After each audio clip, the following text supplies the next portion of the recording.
domingo de nuestra Confesión Bautista de Fe de Londres de 1689. Y cada vez que la estudiamos, hermano, estamos viendo cuán importante es para llegar a tener unas doctrinas sólidas de nuestra fe.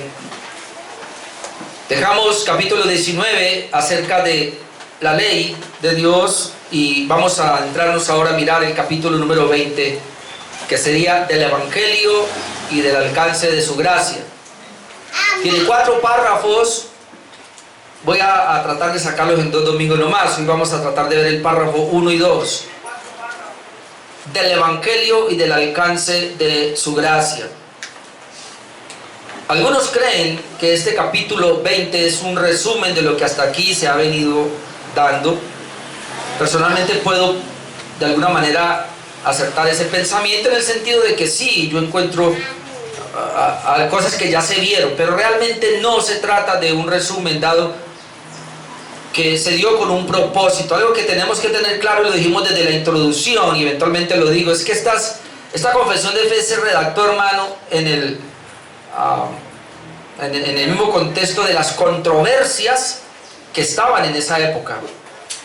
Es bien interesante, pero así ha sido toda la historia de la humanidad. Cada vez que hay un escrito, el que escribe lo hace basándose en lo que está aconteciendo alrededor, en lo que está pasando. Así que estas confesiones de fe se levantaron precisamente en esas controversias que habían de la fe cristiana. Recuerde que se levanta la Reforma y hay una contrarreforma, y esa contrarreforma la hace la Iglesia Católica, y ellos sacaron unos documentos muy fuertes en contra de los protestantes, en este caso de los reformados de la época. Pero también los mismos reformados, la Iglesia reformada comenzó también hubo grupos que comenzaron a desmembrarse en el sentido de que enseñaban cosas diferentes. Entonces las confesiones de fe surgen precisamente como ayuda a tener conceptos muy claros de lo que es la fe. Y por eso, hermano, muy importante y nos ayuda. Entonces, del Evangelio y del alcance de su gracia, este capítulo no lo tiene la Confesión de Fe de Westminster. Recuerde que la confesión inicial fue la de Westminster, y los reformadores, los puritanos, sacaron esa confesión de Westminster. Luego los bautistas acogen la confesión de Westminster y le hacen algunas adaptaciones en lo que ellos veían, que de pronto 2 o 3 artículos en contra de pronto de los presbiterianos. Los presbiterianos no vieron la necesidad de poner este capítulo. Los bautistas sí vieron la necesidad, inclusive los bautistas lo toman también de la confesión de Saboya, que son de los independientes, reformados independientes. Confesión de Westminster, usted lo sabe muy bien, confesión de las iglesias reformadas presbiterianas. La confesión de Saboya, de las iglesias reformadas independientes. Y luego viene la confesión de fe bautista, que es la nuestra, de las iglesias bautistas, precisamente. Ellos ven la necesidad, los bautistas de ese tiempo, de sacar este capítulo número 20 por una situación que se estaba levantando, hermanos. Y uno de los puntos que estaba surgiendo allí es lo que se conoce hoy como el deísmo, una postura teológica. Obviamente no había nacido, estaba naciendo apenas en ese tiempo. Entonces de ahí es que surge prácticamente, más que todo por esa controversia. El deísmo nace posteriormente y coge sus raíces en lo que se conoce como el racionalismo, que es un concepto teológico que apareció, y luego otro concepto teológico que aparece como el empirismo. Racionalismo es que todo tiene que ver en la mente, es decir, podemos comprender a Dios desde la mente, y luego viene el empirismo, que es nosotros podemos conocer a Dios desde la experiencia. Y entonces prácticamente lo que está atacando son esas dos posturas, esos dos conceptos filosóficos que habían, que posteriormente se dan a conocer en lo que se conoce como el deísmo. Brevemente voy a decir aquí lo que dice el pastor Sergio Ruiz acerca de esta parte. Él dice: al parecer había en la época un deísmo incipiente, o un deísmo que estaba comenzando, y habla de los autores de la convención, y ellos queriendo contrarrestarlo. Por eso surge este capítulo. Luego dice, el deísmo afirma, este es uno de las definiciones del deísmo, que es posible conocer a Dios por la razón y por la revelación general, o lo que se conoce hoy día como la teología natural. Se puede conocer a Dios por medio de la teología natural. Los deístas los deístas son intelectualistas, y ellos ponen por encima de la revelación especial a la razón. Ahora quiero aclarar aquí un concepto para que entendamos un poquito lo del deísmo. Nosotros sabemos que hay dos tipos de revelaciones. Hay algo que se conoce como la revelación natural o la revelación general. Es Dios dándose a conocer a través de la creación, a través de lo creado. Pero nosotros sabemos que hay una revelación especial de Dios, que es Dios dándose a conocer a través del Evangelio, a través de la palabra o a través de Jesucristo. Esa es la revelación especial. Claramente hemos enseñado aquí, y usted debe tener ese concepto claro, que la revelación general o revelación natural, conocido hoy como la teología natural, o movimiento deísta, del deísmo, esa teología o ese pensamiento o esa revelación natural o general no salva a nadie. Es decir, a través de esa, Dios se dio a conocer a través de la creación, y lo vamos a ver ahora. Pero a través de ese darse a conocer Dios, de la revelación de lo creado, no puede ser salva ninguna persona. Por eso se hacía necesaria la revelación especial de Dios, que la Biblia o el Evangelio, hablando acerca de Jesucristo, que es la revelación especial de Dios para poder salvar a los hombres. Es decir, si no hay revelación especial, no hay salvación. Ahora, ¿cuál es el problema con el deísmo? Por ellos tener del racionalismo, la razón como primordial, ellos dicen, mire, para ser salvos no necesitamos el Evangelio. Basta con entender a Dios en la naturaleza, en lo que Dios nos ha dado a conocer. Entendemos a Dios, y por eso ahí el hombre puede vivir una vida moral, el hombre puede agradar a Dios y el hombre puede ser salvo.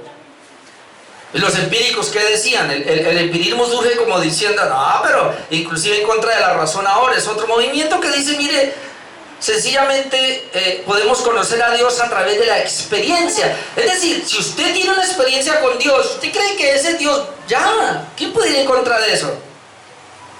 Ahora me parece que las dos cosas están mezcladas en lo que se conoce hoy como cristianismo, pero obviamente a sacar realmente el deísmo como un concepto teológico, ellos enseñan más o menos de esta manera. El deísmo no es ateo, el deísmo cree en Dios. Estoy hablando de deísmo con D, no teísmo. Nosotros somos teístas con T, de Dios. Estoy hablando del deísmo con D. El deísmo creen en Dios, pero ellos dicen, mire, nosotros creemos en Dios. Dios hizo los cielos, la tierra, todo el universo, lo hizo. Pero ellos no creen en la inmanencia de Dios. Es decir, ellos lo que dicen es, Dios no tiene nada que ver ahora con la creación. Es como el relojero. Aquel que hizo un reloj de cuerda, le dio toda la cuerda posible y lo puso a funcionar, y ya no tiene nada que ver. O el que hace los relojes funciona y nadie solo. Entonces el deísmo tiene ese concepto. Creemos que hay un Dios, pero Dios hizo el mundo, hizo el universo y lo puso a caminar y ya se olvidó de él. Por eso para ellos el Evangelio no tiene importancia. Es decir, ellos no creen que Dios tenga ahora una relación con el hombre, que Dios le hable al hombre a través del Evangelio. No. Sencillamente el hombre, como debe conocer a Dios a través de la naturaleza y ser responsable y ser ético, o tener una moral, y pare de contar. Y hermano, y eso está cogiendo mucha fuerza, lamentablemente, en nuestros días. Entonces, este capítulo 20 ataca precisamente ese concepto deísta, el Evangelio y el alcance de su gracia. Párrafo número 1, que de hecho encontramos una sola sección. En el párrafo número 1 pudiéramos ponerle la inauguración del Evangelio. Ese sería el título, la inauguración del Evangelio. Y otra vez, tenga en mente eso, hermanos. Los redactores de la confesión, cuando hacen esta confesión, están pensando en ese deísmo incipiente. Están diciendo, vamos en contra de estos grupos que se están levantando ahí diciendo que a Dios se puede conocer por la naturaleza sin necesidad del evangelio. Por eso es que viene esta parte. Y por eso yo lo miro que aunque va a hablar, y sí, ya dijimos muchas cosas que va a decir aquí la confesión de fe, pero precisamente lo hacen es para defender esa postura. Entonces, párrafo 1, la inauguración del evangelio, dice así: habiendo sido quebrantado el pacto de obras por el pecado, y habiéndose vuelto inútil para dar vida, agradó a Dios dar la promesa de Cristo, la simiente de la mujer, como el medio para llamar a los escogidos y engendrar en ellos la fe y el arrepentimiento. En esta promesa el evangelio en su sustancia fue revelado y por lo tanto es eficaz para llevar a los pecadores a la conversión y salvación. Bueno, ahí vemos varias cosas que aprendemos de esta única sección. Lo primero que aprendemos es que al ser quebrantado el pacto de obras quedó inservible para la salvación, cosa que los deístas enseñan lo contrario. Más o menos el concepto deísta no tienen en cuenta este pacto de obras. Recuerde que el pacto de obras es el que Dios hizo con Adán. Y recuerde que Adán era el representante de toda la raza humana. Si Adán no caía, la raza humana no caía, pero Adán cayó, la raza humana cayó con él. Entonces, al caer, el hombre quedó muerto espiritualmente, sin una capacidad espiritual para buscar a Dios. Es decir, el hombre quedó muerto espiritualmente. Eso es lo que conocemos como la caída. Pero el deísmo se va por otro lado. No, el hombre puede. Y eso es fuerte porque, bueno, parece que muchas iglesias arminianas tienen eso. Entonces lo primero que aprendemos aquí es que al ser quebrantado el pacto de obras quedó inservible para la salvación. Cuando hablamos del pacto de obras aquí, para que lo resumamos, es así, que el hombre puede hacer algo para salvarse. A pesar de que el hombre cayó en pecado, pero él puede hacer una obra y Dios ve la obra y se puede salvar. Pero nosotros, y la confesión quiere tirar por el suelo eso de una vez. Dice, habiendo sido quebrantado el pacto de obras por el pecado, es decir, aquí Adán quebrantó ese pacto, y habiéndose vuelto inútil para dar vida, el pacto quedó inútil. Es decir, cuando dice que habiéndose vuelto inútil para dar vida, aquí habla de una vida espiritual. Entonces no podemos nosotros, hermanos, pretender que el hombre caído con la naturaleza puede mirar y conocer a Dios para salvación. Eso es lo que la confesión está diciendo. No se puede porque quedó inútil. Y entonces en Gálatas 3:21 podemos leer: porque si la ley dada pudiera vivificar, pues la justicia fuera verdaderamente por la ley. ¿Ve? La ley dada no puede dar vida. ¿Qué eran entonces esos pactos que el Señor vino a hacer? En este caso con el pacto sinaítico. Lo único que podía era mostrar la incapacidad del hombre para dar vida y mostrarle a Cristo que él sí podía dar vida. Entonces, como quedó inútil, y esa es la razón por la cual tan pronto Adán peca, y esto es impresionante, hermanos, tampoco Adán y Eva pecan, antes de ser expulsados del paraíso, usted se da cuenta que lo primero que hace el Señor es hablarles del evangelio. Si como dicen los deístas, la naturaleza fuese suficiente y el hombre tuviese la capacidad de tener vida por la naturaleza o por uno actuar de él, ¿qué necesidad habría Dios de inmediatamente hablar del evangelio? Entonces tenemos en Génesis 3:15 lo siguiente: cuando tan pronto Adán y Eva caen en pecado y el Señor lo busca y le dice, ¿dónde estás? Quebrantaste el pacto. Entonces lo primero que el Señor dice es: y pondré enemistad entre ti y la mujer. Le dice la mujer, entre tu simiente y la simiente suya. Pero mire lo que le dice: esta te herirá en la cabeza. Le está hablando a la serpiente. Esta te herirá en la cabeza y tú le herirás en el calcañar. Ahí, entendiendo teológicamente estos puntos, ese es lo que se conoce como el protoevangelio. Es decir, ahí comienza el evangelio. El evangelio arrancó en Génesis 3:15. Adán peca y ahí mismo el Señor automáticamente le habla del evangelio. ¿Por qué? Porque Adán no se podía morir. Ningún descendiente se podía morir a menos que conociera el evangelio, y por eso aparece en Génesis 3:15. Esta te herirá en la cabeza. Está hablando de la simiente de la mujer, y aquí está hablando de Cristo que iba a herir la cabeza de la serpiente. Y le dice a la serpiente, y tú le dirás en el calcañar. Es decir, la serpiente lo que podía hacer era morder el calcañar, y aquí se refiere o se interpreta como el hecho de que Jesús fue herido en la cruz, ¿verdad? Más o menos es la idea. Y entonces por eso podemos ver en Efesios 2, 11 y 12, y nos queda un poco más claro cómo el apóstol Pablo ahora muestra esto, que esto fue verdad, esto fue real. El hombre, al ser caído, quedó sin posibilidad de salvación, aunque Dios le da un protoevangelio, le da una promesa de salvación para que solamente a través de esa promesa pudiera ser salvo. En Efesios 2:11 leemos: por tanto, acordaos de que en otro tiempo vosotros los gentiles, en cuanto a la carne, erais llamados incircuncisión por la llamada circuncisión hecha con mano en la carne. Miren lo que le dice: en aquel tiempo estabais sin Cristo. Le está hablando a los gentiles, porque recuerde que la promesa fue dada a Israel, y le dice a los gentiles: mire, en aquel tiempo ustedes estaban sin Cristo. ¿Y qué implica estar sin Cristo? Alejados de la ciudadanía de Israel. Le dice: ajenos a los pactos de la promesa, es decir, ajeno a Génesis 3:15. Y le dice: y sin esperanza y sin Dios en el mundo. Note cómo Pablo dice: sin esperanza y sin Dios en el mundo. Así eran ustedes gentiles, así éramos nosotros. La promesa fue solamente dada a Israel, y fue a través de Israel que se gestó toda la promesa del evangelio, es decir, la revelación especial que luego Dios permitió por su gracia, con su muerte, ahora pudiese predicarse a todo el mundo. Es decir, la razón por la cual tú y yo debemos predicar el evangelio es porque aquí claramente vemos que en el evangelio es que viene la promesa de salvación en Cristo, que es el evangelio a través de Cristo el único que puede dar la vida, porque el hombre sin el evangelio no puede tener la vida, porque él pecó en Adán y es inútil todo lo que él haga.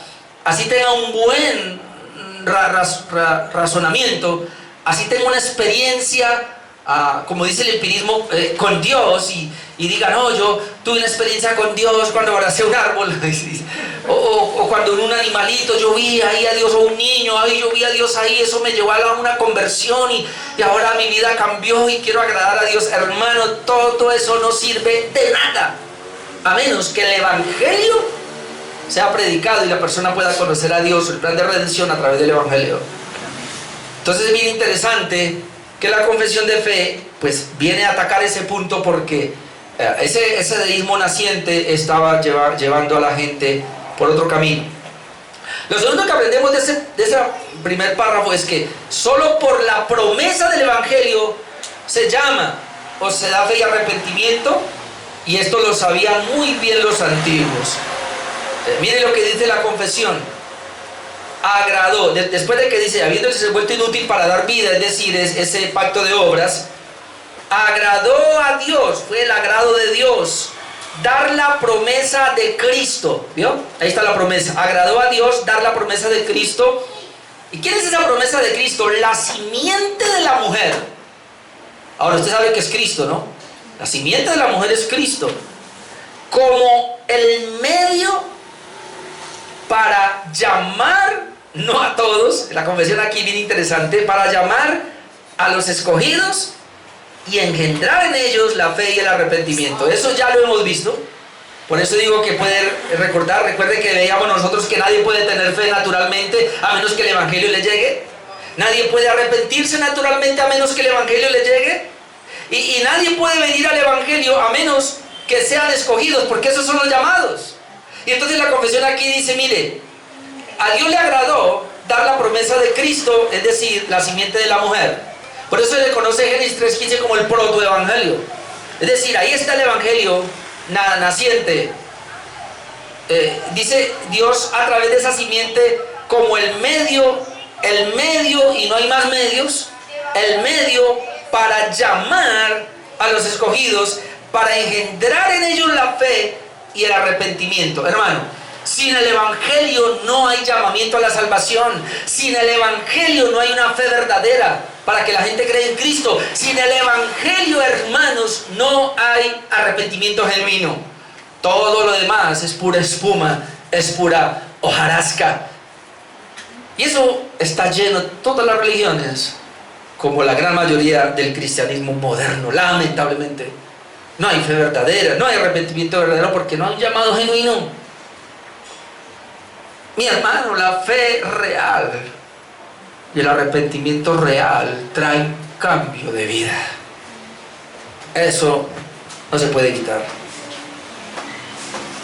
Entonces aquí están los versículos. Usa Hebreos 11:13, porque dice que Génesis 3:15 fue prometido a los antiguos, obviamente. Ahora mire cómo vivían los antiguos, hermano. En Hebreos 11:13 leemos: conforme a la fe murieron todos estos. Es decir, esa galería de fe que hay ahí, murieron todos ellos, pero note, sin haber recibido lo prometido. ¿A qué se refiere lo prometido aquí? No es como usan ese texto hoy día para que lo prometido es su casa, su carro, lo que viene. No, no, no. Lo prometido aquí es Génesis 3:15. Todos estos héroes de la fe del antiguo pacto tenían la promesa del Mesías que iba a venir, pero ellos no lo recibieron. Por eso dice aquí: conforme a la fe murieron todos estos sin haber recibido lo prometido, es decir, al Mesías. Pero entonces, ¿qué hicieron? Sino mirándolo de lejos. Hermano, piense por un momento en Isaías 700 años antes de que viniera Cristo.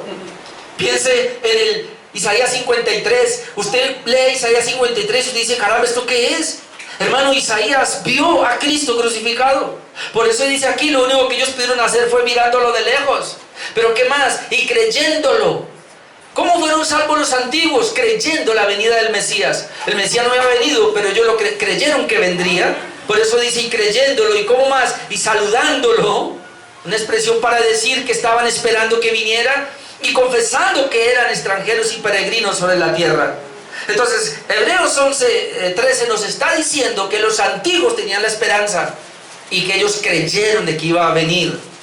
Ahora, esta esperanza la vemos claramente también que la tenían en Lucas 2, versículo 25 al 32. Luego salto del 36 al 38 para mirar a dos ancianos aquí que esperaban la promesa también. Aquí es el contexto de que Jesús, cuando era niño, fue llevado al templo.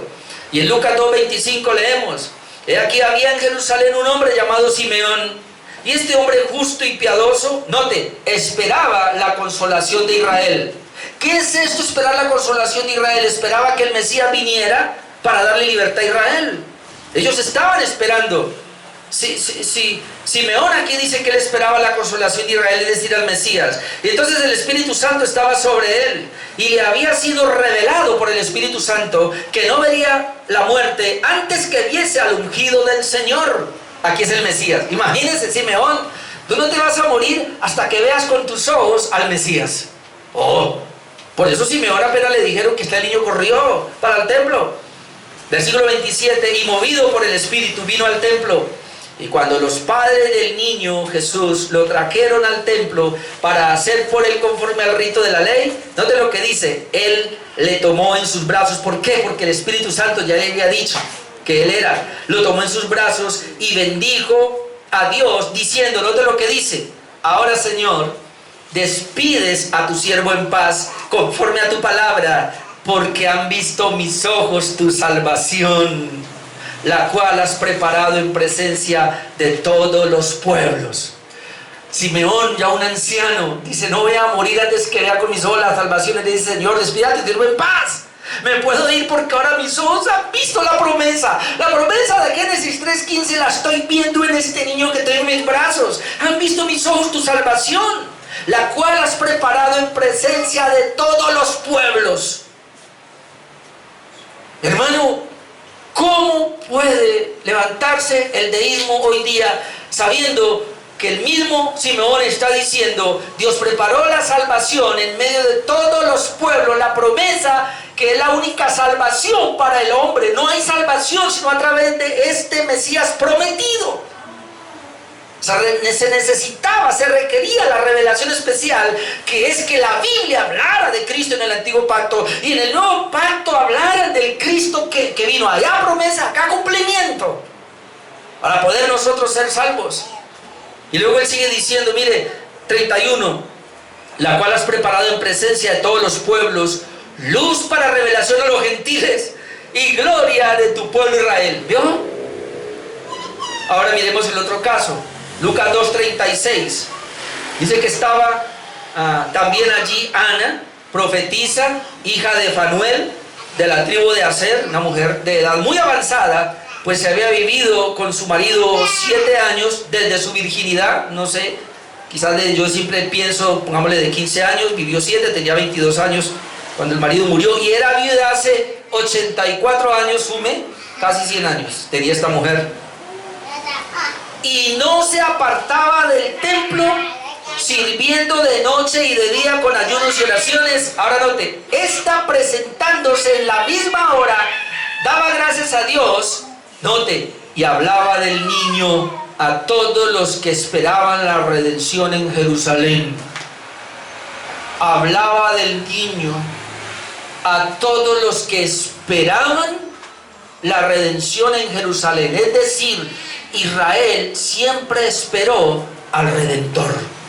Estoy hablando de los creyentes verdaderos, de esa galería de Hebreos 11. Todos allí, hermanos, ellos esperaban la promesa de Génesis 3:15. ¿Y cómo fueron salvos? Pues a través de esa promesa. Ellos no fueron salvos por cumplir un pacto. Ellos no fueron salvos por nada más, solamente por la fe y la gracia que Dios les dio, como ya vimos acá, porque Dios los había llamado, porque Dios les dio fe, porque Dios les dio arrepentimiento, y ellos pudieron creer en la promesa. Así que ellos, pensando que la promesa iba a venir el libertador, el que perdonaría todos mis pecados, y cuando sacrificaban, entonces decían, sí, estos sacrificios son símbolos solamente del sacrificio verdadero que es Cristo, que va a venir. Así fueron salvos. Y por eso entonces Ana tiene que decir, y hablaba del niño a todos los que esperaban la redención en Jerusalén. Lo tercero que aprendemos de esa primera parte es que ese evangelio, ya lo dijimos, pero lo amplío, no inició con la venida de Cristo, sino desde la promesa. Y aquí hay otro error, porque la gente siempre dice, el evangelio comenzó con Cristo. El evangelio no comenzó con la venida de Cristo. El evangelio comenzó en Génesis 3:15. Porque entonces, ¿cómo fueron salvos los antiguos? A través del evangelio. Y entonces la confesión nos dice eso en la última parte. En esta promesa, el evangelio en su sustancia fue revelado. En esta promesa, ¿en cuál promesa? Génesis 3:15. En esta promesa de Génesis 3:15, el evangelio en su sustancia fue revelado. Es decir, Adán y Eva conocieron el evangelio. Y de ahí todos para acá. Y por tanto, note, ese evangelio es eficaz para llevar a los pecadores a la conversión y salvación. Ese evangelio es eficaz para llevar a los pecadores a la conversión y a la salvación. Porque en Génesis 3:15 estaba la sustancia que fue posteriormente revelada. Por eso nosotros hablamos, el antiguo pacto es oscuro, son imágenes, son tipos que nos está hablando acerca del Mesías, pero ya en el nuevo pacto, cuando se establece, hermanos, ya el nuevo pacto aquí, entonces nosotros podemos ver ahora qué es lo claro, qué es lo real. Ya es el antitipo, es decir, ayer era el tipo, aquí es el antitipo, es decir, aquí es el cumplimiento de esa promesa. Cuando Cristo entonces, lo vemos de niño, cuando Cristo nace y todo eso, se está cumpliendo la promesa de Génesis 3:15, que él iba a levantar a la simiente de Eva, que le iba a aplastar la cabeza a Satanás, lo que dice Colosenses 2:15, y dice que él triunfó sobre el diablo en la cruz. Amén. Eso es. Miramos algunos pasajes allí. Gálatas 3, yo me amplío desde el 15 al 22 para tener una mayor comprensión de lo que estamos diciendo. Dice Gálatas 3:15: hermanos, hablo en términos humanos. Un pacto, aunque sea de hombre, una vez ratificado, nadie lo invalida ni le añade. Ahora bien, a Abraham fueron hechas las promesas y a su simiente. Lo dice Pablo. Bueno, Dios a través de su palabra. No dice y a las simientes como si hablase de muchos, sino como de uno, y a tu simiente, la cual es Cristo. La simiente de Adán, de Adán y Eva, en este caso, Cristo. La simiente aquí de Abraham, Cristo, ¿verdad? Dice, esto después, verso 17, esto pues digo, el pacto previamente ratificado para con Dios, para con Cristo, la ley que vino 430 años después, es decir, primero fue el pacto con Abraham, 430 años después vino la ley escrita, no lo abroga para invalidar la promesa. Es decir, la promesa siempre está. El pacto o la ley no lo puede abrogar, como dice acá, ni para invalidar la promesa. Luego dice 18, porque si la herencia es por la ley, ya no es por la promesa. Pero Dios lo concedió a Abraham mediante la promesa. ¿Ve? La promesa de la simiente, eso se refiere. Entonces, ¿para qué sirve la ley? ¿Cuál es el propósito de la ley? Aquí dice, fue añadida a causa de las transgresiones. Es decir, para mostrar el pecado. Hasta que viniese la simiente a quien fue hecha la promesa. ¿Ve? Fue añadida hasta que viniese la promesa a quien fue, a quien viniese la simiente, está hablando de Cristo, a quien fue hecha la promesa. Y fue ordenada por medio de ángeles en manos de un mediador. Y el mediador no lo es de uno solo, pero Dios es uno. Luego, la ley es contraria a las promesas de Dios en ninguna manera. Porque si la ley dada podría vivificar, la justicia fuera verdaderamente por la ley. Mas la Escritura lo encerró todo bajo pecado para que la promesa, que es por la fe en Jesucristo, fuese dada a los creyentes. Note, la promesa, que es por la fe en Jesucristo, fuese dada a los creyentes. ¿Cuál es la promesa? El Mesías, el libertador, el Salvador. Entonces todos los antiguos hermanos pudieron ver la promesa, y esa promesa era la fe que ellos tenían para salvación. Nosotros miramos hacia atrás y miramos la promesa que fue una realidad, y a eso que se refiere el apóstol Pablo. O lo aclara en Romanos capítulo 4 versículo 13 al 16. Romanos 4:13 dice, porque no por la ley fue dada a Abraham o a su descendencia la promesa, no por la ley, no por las obras de la ley, de que sería heredero del mundo, sino por la justicia de la fe. Porque si los que son de la ley son los herederos, vana resulta la fe y anula la promesa. ¿Se da cuenta? Y cuando habla aquí de la ley, hermano, está hablando de un esfuerzo humano, de una obra humana. Otra vez, entramos aquí, estos textos atacan el deísmo. No, el hombre natural no puede hacer nada natural para salvarse.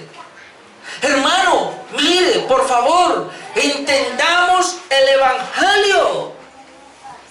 Sin Evangelio no hay posible salvación. Porque el Evangelio es la obra de Cristo para salvarme a mí. La religión o la teología natural es la obra del hombre para salvarse a sí mismo. Pero como el hombre está caído y está muerto espiritualmente, no hay obra que él pueda hacer que a Dios le agrade. Todo lo que el hombre hace es malo, perverso, porque está caído.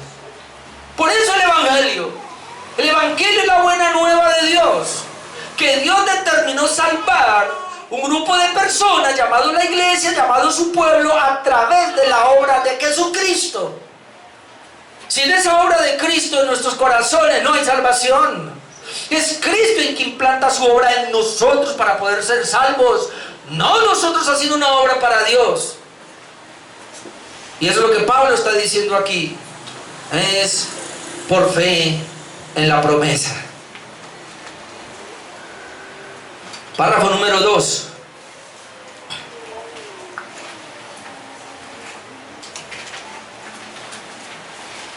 La necesidad absoluta del Evangelio.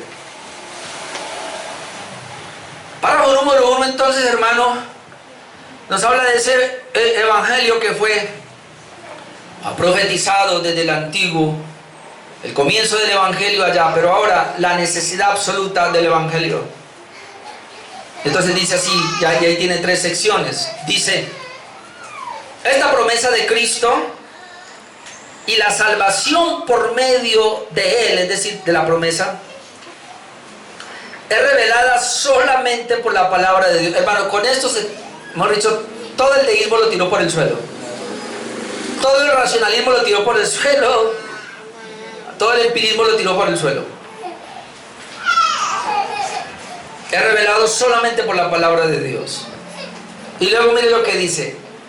Ni las obras de la creación, y ya sabe a quién está hablando, ni la providencia con la luz de la naturaleza revelan a Cristo o la gracia que es por medio de Él, no en forma general ni nivelada.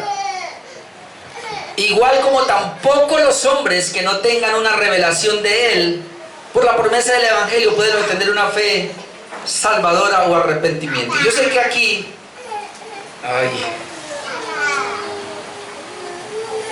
aquí muchos de nosotros quisiéramos ser deístas. Pero tenemos que ser bíblicos, hermano, y aunque sea fuerte hay que hacerlo,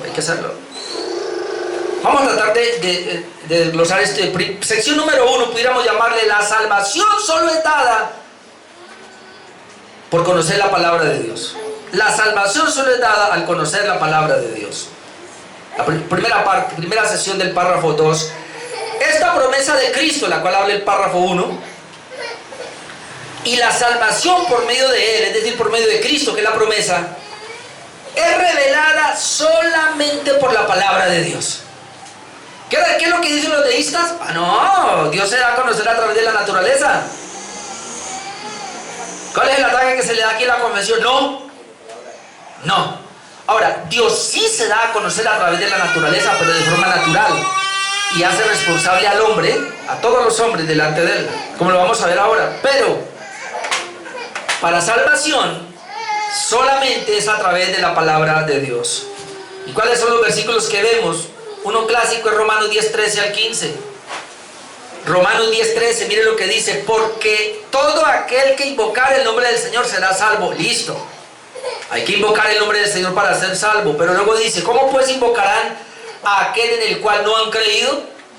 Para invocar, para ser salvo se necesita invocar, y para invocar, para salvación se necesita creer.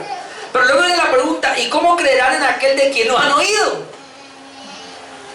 ¿Cómo una persona puede creer en Cristo si no lo ha oído? ¿Cómo una persona puede creer e invocar a Cristo si no lo ha oído? ¿Cómo una persona puede creer e invocar a Cristo para ser salvo si no lo ha oído? Y luego dice: ¿y cómo oirán sin haber quien les predique? Y aquí está hablando de la predicación del Evangelio, porque luego dice el 15: ¿y cómo predicarán si no fueren enviados? ¿Pero qué es predicar? Como está escrito: cuán hermosos son los pies de los que anuncian la paz, de los que anuncian el Evangelio, de los que anuncian las buenas nuevas. Para que una persona sea salva, claramente lo deja la confesión, se requiere la predicación del Evangelio. Primero, la predicación del Evangelio. En esa predicación del Evangelio, Dios, por el Espíritu Santo, cambia a la persona que oye. Y hermano, eso ya está en Dios. Nosotros somos responsables solamente de predicar. Pero Dios cambia el corazón de la persona para que la persona ahora sí pueda creer y se pueda arrepentir y pueda invocar el nombre del Señor, y entonces será salva. Entonces eso es lo que la confesión dice: hombre, para eso se requiere solamente el Evangelio a través de la revelación. No, y por eso se llama revelación especial de Dios. Y por eso se hizo necesario el Evangelio. Hermano, y es que el Evangelio no fue después, como algunos creen, cuando vino Cristo. El Evangelio comenzó en el mismo momento de la caída del hombre, porque no había manera de salvar al hombre sino a través del Evangelio. Y el Evangelio es Cristo. Palabra Evangelio es buenas nuevas. ¿Buenas nuevas de qué? De que Dios resolvió el problema del pecado por medio de Cristo. Ese es el Evangelio. Pero entonces por eso este pasaje se hace tan poderoso. Hechos 4:12: y en ningún otro hay salvación, porque no hay, hermano, no hay otro nombre bajo el cielo dado a los hombres en que podamos ser salvos. ¿Usted cree ese pasaje? ¿Lo cree? ¡Lo creemos! En ningún otro hay salvación. Usted se puede parar, hermano, contra todas las religiones del mundo y decirles: ustedes están errados y van para el infierno si no reciben a Jesús. Porque en ningún otro hay salvación. No, pero no me venga con cuento. Y si nos dicen que somos exclusivos, que ahora nos están atacando precisamente por ser exclusivos, ¿no? Y quieren la inclusión, pues estamos en contra de eso. Somos exclusivos y nos paramos, porque la Biblia es exclusiva. Solo en Cristo hay salvación, y pare de contar. El Cristo de la Biblia. El Cristo de la Biblia, eso, porque si ponen otro Cristo por allá, el Cristo bíblico. La segunda sesión nos habla que la naturaleza no puede revelar el plan de salvación. La naturaleza no puede revelar el plan de salvación, o como llaman hoy día, la teología natural. ¿Sabe qué eso es la teología natural? Eso es de la Iglesia Católica. Inclusive algunos grupos cristianos la están aceptando. Alguien me dijo, por lo menos, no sé, Pastor Juan Carlos, que estudió en el Bautista, pero hay mucha teología natural. Testigos de Jehová, no. Sí, todos, hermano, todos los que creen que haciendo ellos una obra pueden agradar a Dios para salvación, es teología natural. Así no tenga el concepto, pero en práctica lo están haciendo. La teología natural no puede revelar el plan de salvación, sigue diciendo la confesión, ni las obras de la creación, ni la providencia. Porque Dios creó todo y Dios actúa en la creación. Ni esa providencia de Dios puede revelar el plan de salvación. Así que alguien dice, uy, no, usted se convirtió, ¿por qué no? Porque es que hubo un terremoto y yo me sentí morir y ahí yo invoqué el nombre de hermano, si no ve el terremoto que pasó en la cruz, no va a ser salvo. Esa gente que tuvo experiencias, que yo me convertí porque esto y lo otro. Claro, pero Martín Lutero tuvo una experiencia. Pero es que la experiencia de Martín Lutero, él era un teólogo. Y él iba por cierto lugar. Era un teólogo, pero era un impío. Mantenía leyendo la Biblia. Mantenía leyendo la Biblia y aún así era un impío. Iba por un lugar y escuchó, ¿fue Lutero o fue San Agustín? Lutero. Que San Agustín también tuvo algo parecido. Sí, Lutero tuvo, pero me refería a San Agustín, que escuchó a los niños cantar. Fue San Agustín. Escuchó a los niños cantar y en el cántico pronunciaban un versículo, ¿se acuerda cuál? No recuerdo. Un pasaje de la Biblia, tampoco recuerdo cuál era. Creo que era Romanos 13 o 14 por allá. Cuando lleguemos allá me acuerdo. Y a ver, no, creo que hablaba de los deseos de la carne. Entonces él, escuchando ese canto, dice que él se fue a la Biblia y encontró ese pasaje, sí, es como Romanos 13 por ahí, 14, perdón, acerca de los deseos de la carne. Y cuando entendió eso, se convirtió. Pero él se convirtió porque escuchó a unos niños. Él se convirtió porque fue a la palabra, y la palabra en el Evangelio fue que él conoció. Así que puede ser que Dios use una experiencia, un terremoto otra vez hay. Entonces usted está por allá. Sí. No sé si todos, yo por lo menos lo hice una vez muy arrodillado. Señor, si tú haces esto, Señor, yo prometo esto. Yo una vez lo hice. No sé si por eso estoy predicando, pero yo le dije al Señor una vez, Señor, yo no andaba bien. Y yo le dije al Señor en ese tiempo, porque yo vi a mi tío, un tío mío tuvo 7 preinfartos ahí en mi cara. Y cuando ya vi que el hombre como que ya no podía, yo me tiré al suelo y le dije, Señor, si tú salvas a mi tío, nunca dejaré de predicar tu palabra, jamás. Mi tío fue sano. Ahora yo no estoy predicando la palabra aquí por eso, sino porque Dios ya me había llamado obviamente hace rato y yo ya estaba sirviéndole y tenía que seguir sirviéndole. Si hay una experiencia y esa experiencia lo lleva realmente a una consagración para el cristiano, o en este caso un impío tiene una experiencia pero lo lleva al Evangelio, él es salvo solamente por el Evangelio, no es por la experiencia. De pronto Dios usó la experiencia para que fuera, pero la experiencia no salva a nadie, hermano. Es el Evangelio. Se necesita el Evangelio.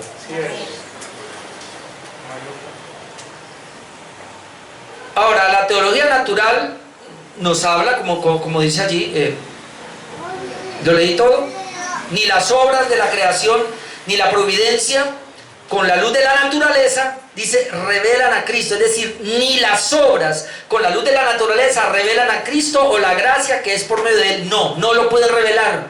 Es lo que está diciendo. No en forma general ni velada. Ojo, miren lo que dice la confesión. Ni las obras de la creación ni la providencia de Dios con la luz de la naturaleza, porque la naturaleza da una luz para conocer a Dios, pero aún con esa luz no revelan a Cristo o la gracia que es por medio de Él. No la pueden revelar, no en forma general ni velada, porque algunos dicen, claro, la naturaleza puede revelar a Cristo en forma velada o en forma natural. No, la confesión es clara y dice no, ni siquiera en forma general, ni siquiera en forma velada. No, hermano. Más bien la palabra sí, en el antiguo pacto sí lo puede revelar aún en forma velada. Ahí sí, la palabra sí, pero no la naturaleza. Eso es lo que está diciendo aquí la confesión. Y entonces tenemos que ir al Salmo 19, que ya lo había leído, pero voy a leer 2 versículos nomás. Versículo 1, los cielos cuentan la gloria de Dios y el firmamento anuncia la obra de sus manos. Es decir, la creación sí habla de Dios, sí muestra a Dios, mas no para salvación. Dios creador. Al Dios creador. Y el versículo 7 que dice, la ley de Jehová es perfecta, que convierte el alma. El testimonio de Jehová es fiel, que hace salvo al sencillo. El mismo Salmo nos habla de las dos revelaciones. Nos habla de la revelación general, que no hace nada, solamente revela a Dios para hacerlo responsable, pero no da la salvación. Mientras que la palabra de Dios sí, porque dice el verso 7, la ley de Jehová es perfecta, que convierte el alma. ¿Qué es lo que hace que una persona sea convertida? Por la palabra de Dios. Así que el mismo Salmo número 19 nos está hablando de las dos clases de revelaciones, y solamente la revelación especial o de la palabra de Dios o de Jesucristo nos da la salvación. Ahora, ¿por qué así? Porque mire Romanos 1:18. Romanos 1:18, lo voy a leer hasta el 23 nomás. Porque la ira de Dios se revela desde el cielo contra toda impiedad e injusticia de los hombres que detienen con injusticia la verdad. Ya está declarado, los hombres detienen con injusticia la verdad.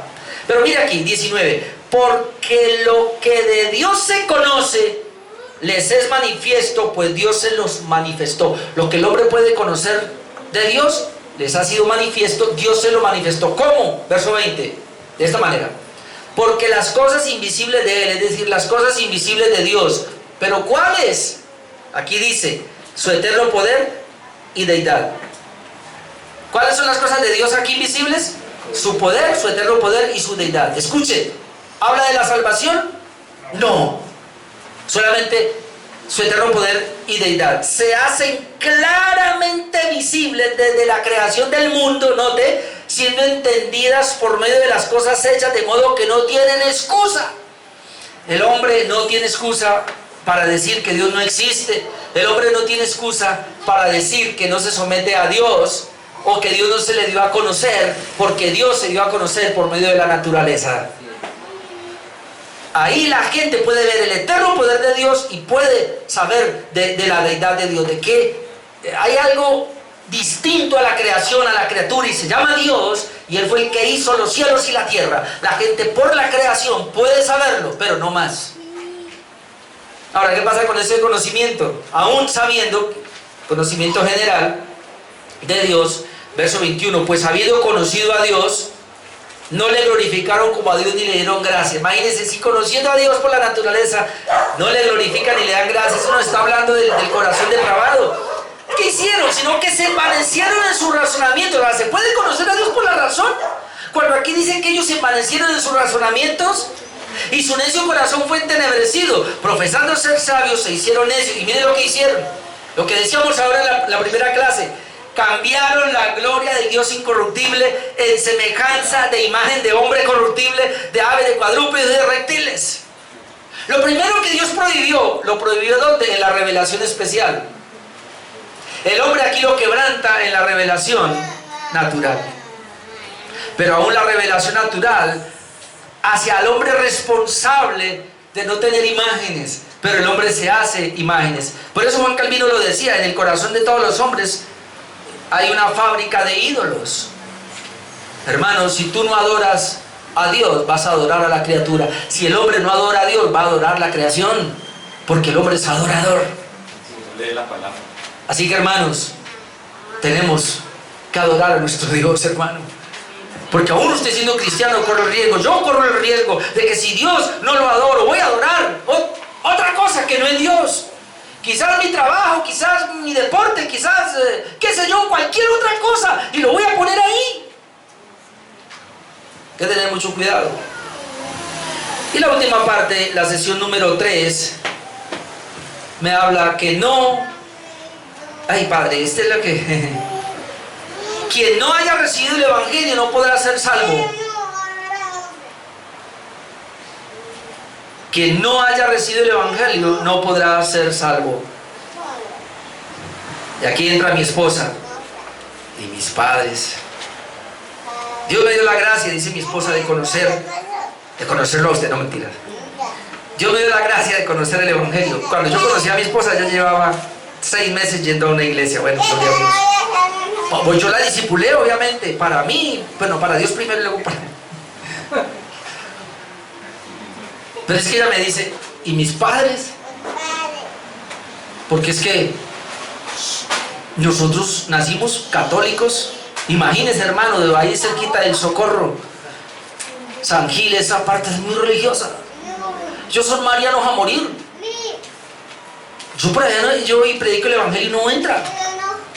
No entra el evangelio. Allá tienen la misma finca, al lado de la finca de mi cuñado, tienen ahí, ya compraron un pedazo de terreno y ahí hicieron ya una iglesia, ahí van y le hacen misa. Qué difícil, porque ellos están arraigados su religiosidad. Y mis padres oyeron misa pero no el evangelio. Miren lo que dice la confesión, la última parte. Igual como tampoco, es decir, si la revelación general no trae salvación, solamente revela al hombre para que sea responsable, igual como tampoco los hombres que no tengan una revelación de Él, está hablando de la revelación de Jesús, por la promesa del evangelio, pueden obtener una fe salvadora o arrepentimiento.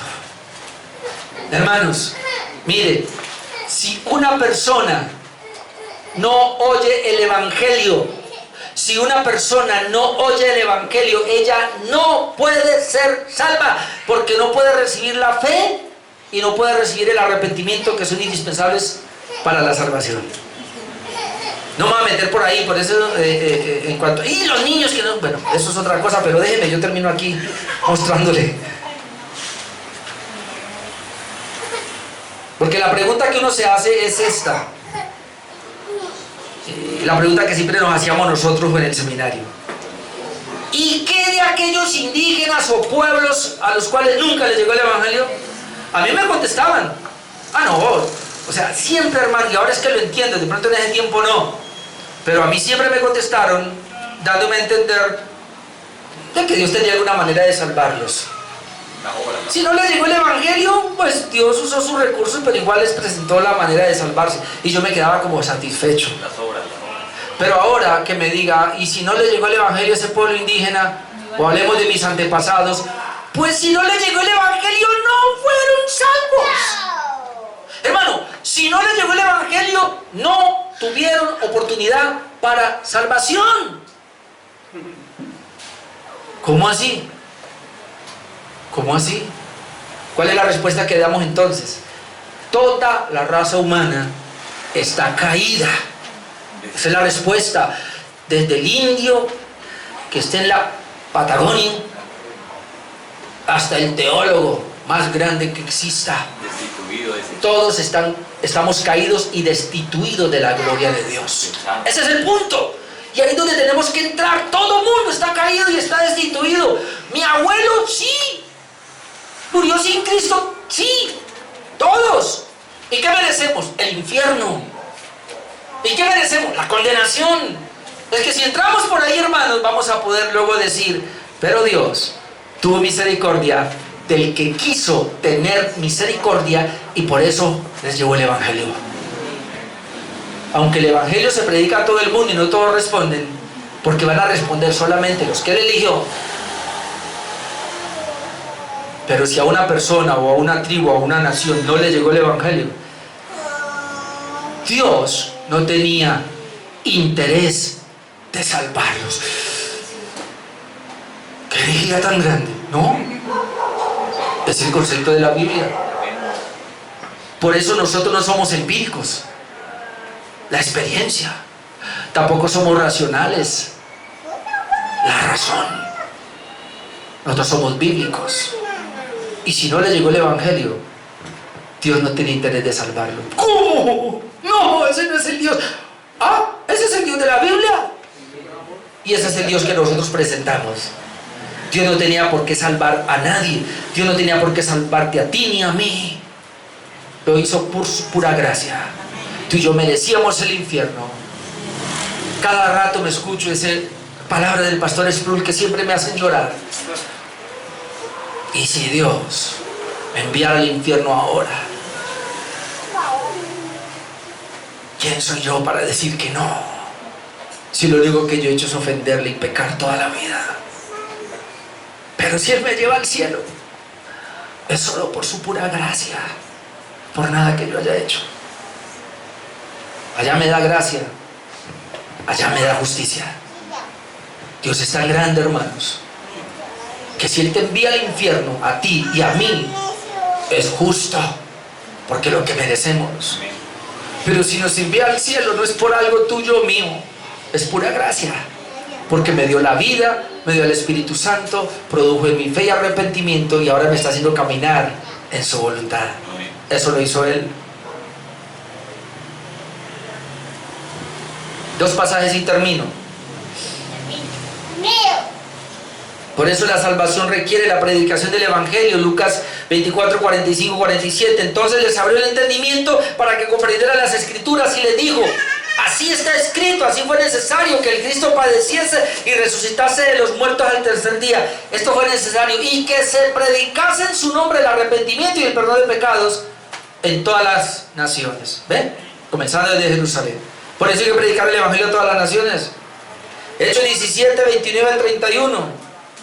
Hechos 17, 29 al 31. Siendo pues linaje de Dios, no debemos pensar que la divinidad sea semejante a oro o a plata, o piedra, escultura de arte y de imaginación de hombre.